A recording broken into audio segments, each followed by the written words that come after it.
حكاية فيلمنا بتبدأ في اليابان، واللي كانت عبارة عن مجموعة جزر مليانة بالسحرة والشياطين. وكان بيحكم اليابان الحاكم شوغون، وكان تحته كل مقاطعة ليها أمير بيحكمها، ومعاه مجموعة من الساموراي اللي كانوا بيدافعوا عن أميرهم وعن المقاطعة بتاعتهم. ولو ساموراي منهم خسر أو خذل الأمير، بيتصاب اسمه واسم عيلته بالعار، وبيطلق عليه لقب رونين. وهنا لازم نعرف قصة ال47 رونين. وعلى طول بتبدأ حكايتنا بطفل صغير اسمه كاي. محدش يعرف ازاي وصل مقاطعة اكو، لانه طفل غريب بالنسبة ليهم، وطلعت عنه قصص كتيرة زي ان هو روح شريرة ومش انسان. ولما تعب كاي من الجري، وقع جنب مقاطعة اكو، ولقى واحد من الساموراي اسمه اويشي، وحاول يغرقه، لكن كان كاي لسه فايق وبياخد سيف اويشي وكان عايز يقتله. وبعدها بيغمى عليه، وبيحاول تاني اويشي ان هو يقتله بالسيف، لكن بيوقفه اللورد اسانو حاكم مقاطعة اكو، وبيقرر ان هو ياخده معاه للمقاطعة. وهناك بتشوفه بنته ميكا وبتعجب بيه، وقرر اللورد اسانو انه يتحدى الساموراي ويخلي كاي يعيش معاهم. وبتعدي السنين وكاي بيكبر، وبيجي جنود الساموراي للغابة، وبيسألوا كاي عن المخلوق الغريب اللي بيحاول ان هو يهجم على المقاطعة.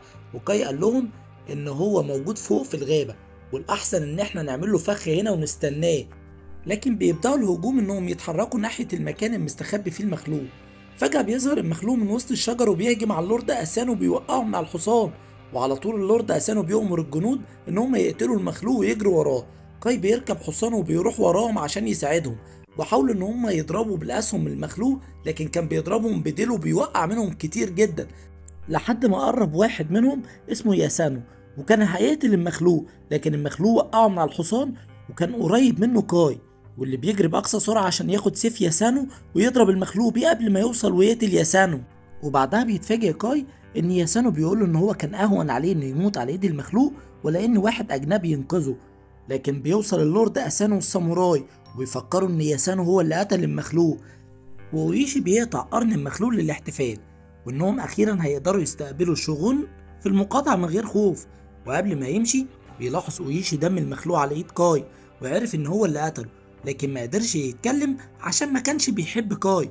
وبيلاحظ كاي هنا ثعلب ابيض موجود في الغابة، وعينيه ملونة ومختلفة عن بعض، وبيحس بحاجة غريبة ناحيته. بعدها بنروح لمقاطعة نجاتو، واللي بيحكمها اللورد كيرا، واللي ما بيحبش اللورد اسانو. وفجأة بيظهر الثعلب عنده، وطلعت انها ساحرة وكان باعتها عشان تقتل اللورد اسانو. وبنرجع لمقاطعة اكو اللي بتحضر لاستقبال الشغل ومسابقة القتال اللي هتحصل. وبعدها بتروح ميكا لكاي بالليل عشان تطمن عليه وتعالجه.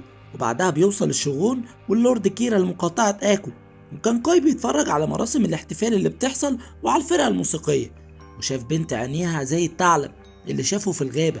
جري بسرعة عشان يحذر اويشي، لكن اويشي بيتجاهل كلامه.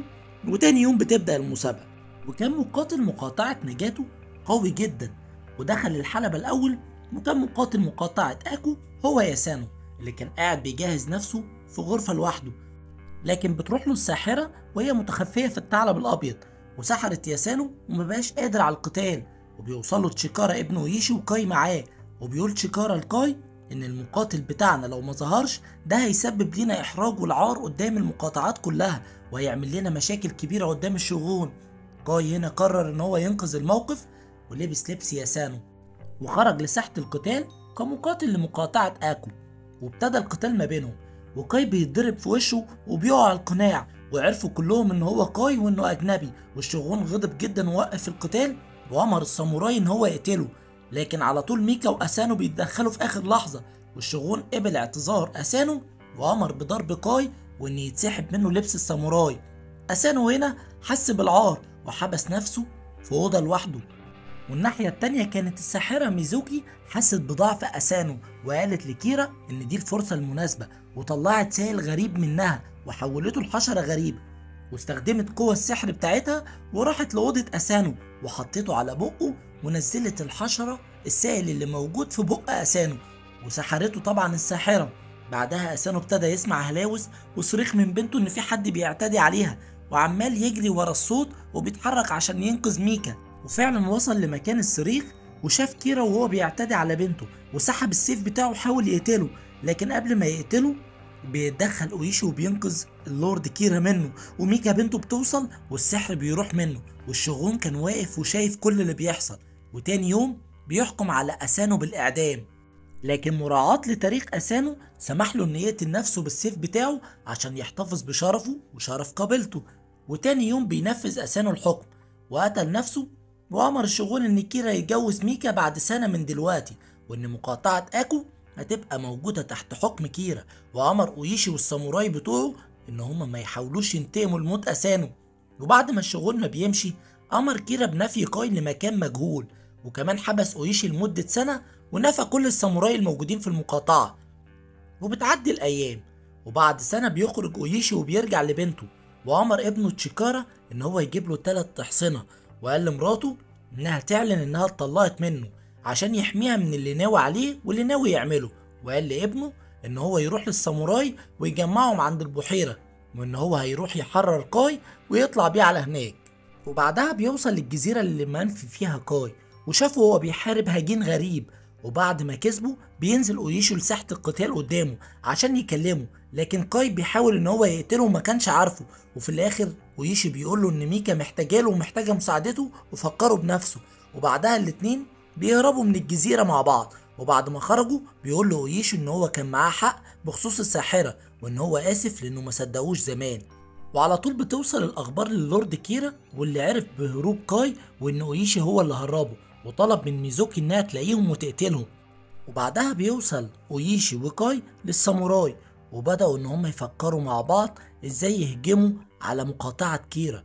وبيطلب أويشي من واحد منهم ان هو يروح لمقاطعة كيرا عشان يجيب لهم الاخبار بتاعتها. واعترض ياسانو على وجود كاي وسطهم لانه مش ساموراي واجنبي، لكن أويشي بيقول له احنا دلوقتي ما بقيناش ساموراي وبقى اسمنا رونين. بعدها بيطلعوا على قرية اسمها ويتسو عشان يجيبوا منها سيوف، لكن اول ما بيوصلوا لقوا جنود كتيرة جدا موجودة في القرية من جنود كيرا. على طول كاي بيتدخل لوحده وبيقتلهم كلهم. الساموراي كانوا واقفين مستغربين من مهارته في القتل، وخدوا السيوف اللي موجودة معاهم، لكن السيوف دي كانت قليلة جدا. وبعدها كاي بيقول لهم ان هم هيروحوا لغابة تانجو، وبيعترف لأويشي ان هو اتدرب هناك على ايد امهر السحرة، ومستحيل ان هو يستخدم السحر ده الا لو احتاجه. وكان الراجل اللي بعته أويشي وصل لمقاطعة كيرا، وقابلته ميزوكي هناك على انها بنت فقيرة وبتضحك عليه. وبعدها بنرجع للساموراي اللي وصلوا فعلا للغابة، وصلوا عند باب المعبد، وبيطلب منهم كاي ان هم يستنوا كلهم بره، وبيدخل هو وأويشي لوحدهم. وبيطلب من أويشي ان هو ما يطلعش السيف بتاعه مهما شاف ومهما حصل، والا كلهم هيموتوا. وبيشوف الصحراء وهم موجودين وبيمارسوا الطقوس بتاعتهم.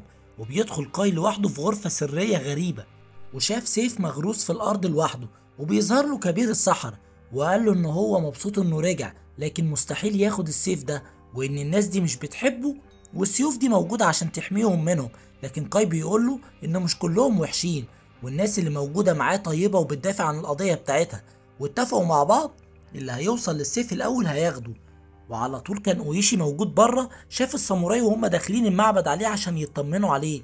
ياسانو بيسحب السيف بتاعه على طول، وابتدت الصحراء انها تقتل فيهم، وأويشي بيتفرج ومش قادر يسحب السيف بتاعه زي ما كاي قال له. وكان في صوت دايما في عقله بيقوله ان هو يسحب سيفه وينقذ الرجاله بتاعته.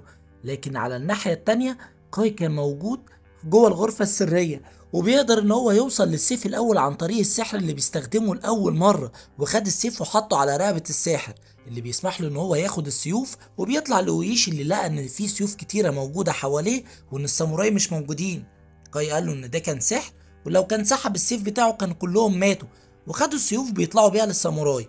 وهم ماشيين في الغابه كاي بيقول لهم على قوه السيف، وبيطلع سيف من السيوف اللي موجوده معاه وبيقطع فرع شجره. وبيعرفوا ان قوه السيف من قوه صاحبه. وبيرجعوا للقريه اللي كانوا موجودين فيها، وهزاما بيحاول يرجع السيف بتاع أويشي، لكن أويشي بيصمم ان هو يحتفظ بيه.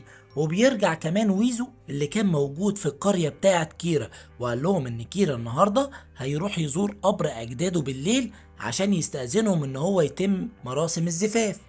وعلى طول بيقرروا ان هم ينتهزوا الفرصة وبيطلعوا وراه على القبر عشان يقتلوه. وشافوا فعلا كيرا موجود هناك عند القبر، لكن طلعت ميزوكي اللي عاملة فخ ليهم وهجمت عليهم بالنار. وحاولوا جنود كيرا ان هم يضربوهم بالسهام، لكن قدروا ان هم يهربوا في اخر لحظة. لكن ميزوكي بتلاقي سيف أويشي اللي كان موجود مع هزامة ومات، وبعد كده بتفتكر ان هو اتحرق هو والساموراي ورجعت بيه لكيرا، واللي بيقرر بعدها ان هو يتم الزفاف. بعدها كاي كان بيعالج اللي موجودين معاه من الساموراي من الجروح. واحد منهم اعترف له قبل ما يموت ان هو ما كانش بيحبه وكان بيرمي عليه حاجات كتيرة وهو صغير. وتاني يوم بيشوفوا فرقة موسيقية معدية من جنب القرية، والفرقة دي قالت لهم انها رايحة لقرية كيرا عشان حفل زفافه على ميكا، وبيطلب منهم اويشي ان هو يدخلوا معاهم القرية من ضمن الفرقة الموسيقية. وقائد الفرقة الموسيقية عرفوا ان هو كان واحد من رجالة اللورد اسانو، وبيوافق ان هم يساعدوهم. وبعد كده ياسانو بيعتذر لكاي عن كل اللي كان بيعمله وعن الكره اللي كان حاسه من ناحيته قبل كده، وبيوقعوا كلهم على وثيقة الانتقام للورد اسانو. كان عدد اللي بيوقع عليها 47 رونين عشان العالم كله يعرف قصتهم. وبالليل فعلا بيقدروا ان هم يدخلوا وسط الفرقة لمقاطعة كيرا، وباقي الرونين بيقتلوا الحراس اللي موجودين على الاسوار وبياخدوا مكانهم. وده طبعا بعد ما كيرا كان مطمن ان اويشي مات، وميزوكي اديته السيف بتاعه زي ما احنا عارفين. لكن اويشي كان سايب سيفه الهزامة في القرية، ولما رجع مرضيش ياخده منه لانه جاب سيوف في الصحراء. وابتدت حفلة الزفاف، وابتدت الفرقة انها تعمل العرض الموسيقي بتاعها. وكان الرونين انتشروا في المقاطعة كلها وقتلوا عدد كبير جدا من جنود كيرا. لكن اويشي كان عامل نفسه قائد الفرقة وبيطلع سيفه عشان يقتل كيرا، لكن واحد من جنود كيرا ضربه بالسهم، فبيقع اويشي وبينكشف، وبيستخبى كيرا وسط جنوده وبيهرب وبياخد معاه ميكا غصب عنها. واويشي وكاي بيجروا ويروحوا وراهم. الناحية التانية بيقدر الرونين ان هم يفجروا متفجرات في مقاتل كيرا العملاق، وقدرت ميكا انها تعور كيرا وتهرب منه. وقدر اويشي ان هو يوصل لكيرا وابتدى القتال ما بينهم، وبيقدر في النهاية ان هو يقتله. والناحية التانية بيوصل كاي لميكا وبيحضنوا بعض، لكن بتظهر من وراهم ميزوكي وبتتحول لتنين ابيض غريب وبتحارب كاي وبتنفخ نار عليه. لكن بيقدر كاي ان هو يصد النار عن طريق سيف التانجو، ولكنها بتوقعه بعد كده والسيف بيبعد عنه. لكن كاي بيستخدم السحر وبيوصل للسيف بتاعه بأقصى سرعة قبل ما تقتل ميكا، وبيقدر ان هو يقتل الساحرة اللي بعدها بترجع لطبيعتها وبتموت. وبيظهر اويشي قدام الناس كلها وقدام الساموراي وهو ماسك راس كيرا، وده طبعا بيخلي كل الساموراي اللي موجودين ينحنوا قدامه، وبيقرروا ان هم يرجعوا كلهم عند قبر اللورد اسانو، وبيقولوا قدامه انهم انتقموا له. وبيوصل الشغون لمقاطعة اكو، وما كانش عاجبه اللي حصل وانهم عصوا امره، وبيؤمر بقتلهم واعدامهم كلهم. لكن عشان شجاعتهم اداهم نفس الفرصة اللي اداها للورد اسانو بعد ما بيدافع اويشي عن الرجالة بتاعته، وقال لهم ان هم يقتلوا نفسهم عشان يحتفظوا بشرفهم. وبعدها بيروح كاي عشان يودع ميكا، وبيقول لها ان هو هيستناها في الحياة التانية، وبيجهز الرونين نفسهم عشان يعدموا نفسهم قدام الناس. لكن الشغون امر بخروج تشيكارا ابن اويشي في اخر لحظة، وده عشان يفضل نسل اويشي موجود في الدنيا تكريما ليه، وعشان كمان يحمي مقاطعة اكو. وبعدها بيعدموا نفسهم. وكل يوم 14 ديسمبر من نفس السنة بتيجي آلاف الناس عشان تزور قبور ال 47 رونين عشان يعرفوا قصتهم. ودي تبقى نهاية حكايتنا. ما تنساش لو عجبتك الحكاية تعمل لايك وسبسكرايب، وسلام.